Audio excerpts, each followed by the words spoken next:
the cranberries, right? I've got a little bit of water cooking, and I'm just gonna put these in here. And I'm just gonna let them cook. And the same thing with the wild rice. I am going to cook some of this off. I'm not even really going to do much with this duck. I'm just going to put a little bit of salt on it, okay? And a long time ago, people used to use salt quite a bit also because you can get salts from like certain plants, certain areas by the rivers, there's mines. A long time ago also people used to trade a lot. So all the neighboring tribes would trade with other neighboring tribes, and all these goods would come through the circles. And sometimes they'd meet up in a big area and do a big trade. So there'd be a big market for, you know, a couple times a year. And they would just trade a whole bunch of stuff. So this one I'm just gonna put in the pan and let it cook for just a little bit. These sunchokes, I'm gonna let them slice them up into real thin things. This thing is called a mandolin. And it's really, really sharp because it's got a razor blade on it. So I'm just gonna cut some really thin slices on this real quick.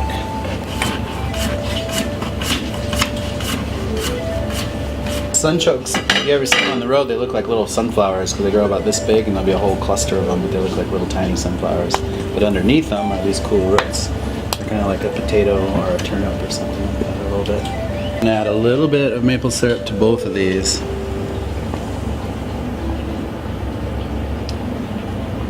Because what we're gonna do is after I get all this food prepared for you guys, I'm gonna make a really pretty plate, and then I'm gonna let each one of you guys make a plate too, okay?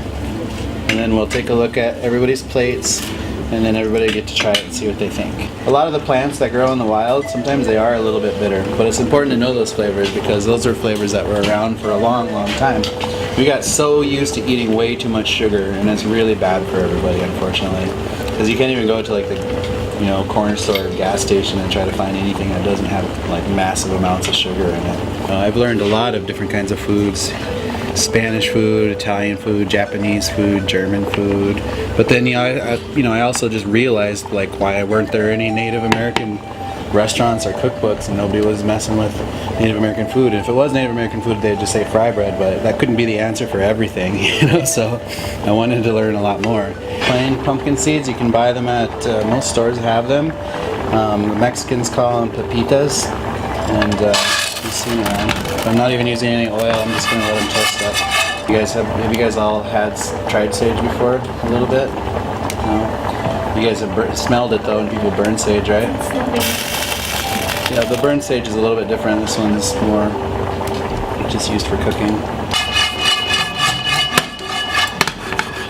So I'm gonna toast these seeds just so they get a little bit of color on them. It's one of the most important things for the way people were processing foods a long time ago was people were getting ready for the winter because, you know, she's right, there weren't a lot of things growing in the winter because it's cold and dry. It's not like 40 degrees in January normally, you know. Right? But, you know, it would start with maple season. People would get all the maple, and then springtime, the snow starts to melt, springtime comes around.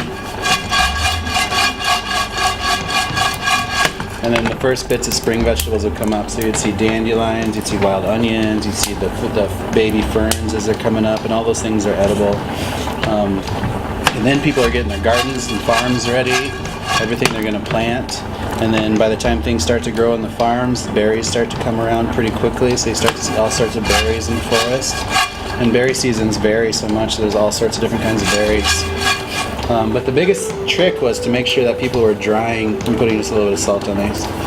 But people were really careful about how they preserve foods because you needed to save them, so you had a lot of food for the winter. So people would dry a lot of their foods out, usually sun drying and sometimes smoking. And that way the food would last a long time because there weren't any refrigerators a long time ago, right?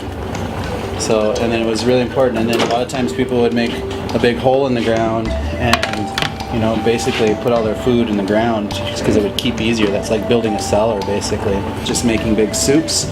And sometimes they would just do it where they put a bunch of stuff in either a pot or sometimes they make stomach bags into a soup container, basically. And they just take like really, really hot rocks. They'd get so hot they would glow. And they just take these hot glowing rocks and drop them right in the water, and it would cook the soup all up. So, and then another way would be burying foods, because they would make a big fire dig a hole, make a big fire, and get these hot rocks really hot again in the fire. And then they would, layer it with some earth, put a bunch of food on, layer it again, and let big meats and things, slow cook in the ground to make these earth ovens. And also, baking things in pottery was an old style too, so they could wrap, small animals basically all in pottery and just put them in the fire and let them cook for a long time, and then crack it open and pull it all apart. So there was a bunch of really cool old styles of cooking, but the most useful way was sun drying and smoking things. Because have you guys ever had smoked fish or smoked meats before? Probably, kind of like beef jerky and stuff like that. That was pretty much a style of meats that people had for a long time, because it was important to preserve your meats right away, so that was the easiest way to do it.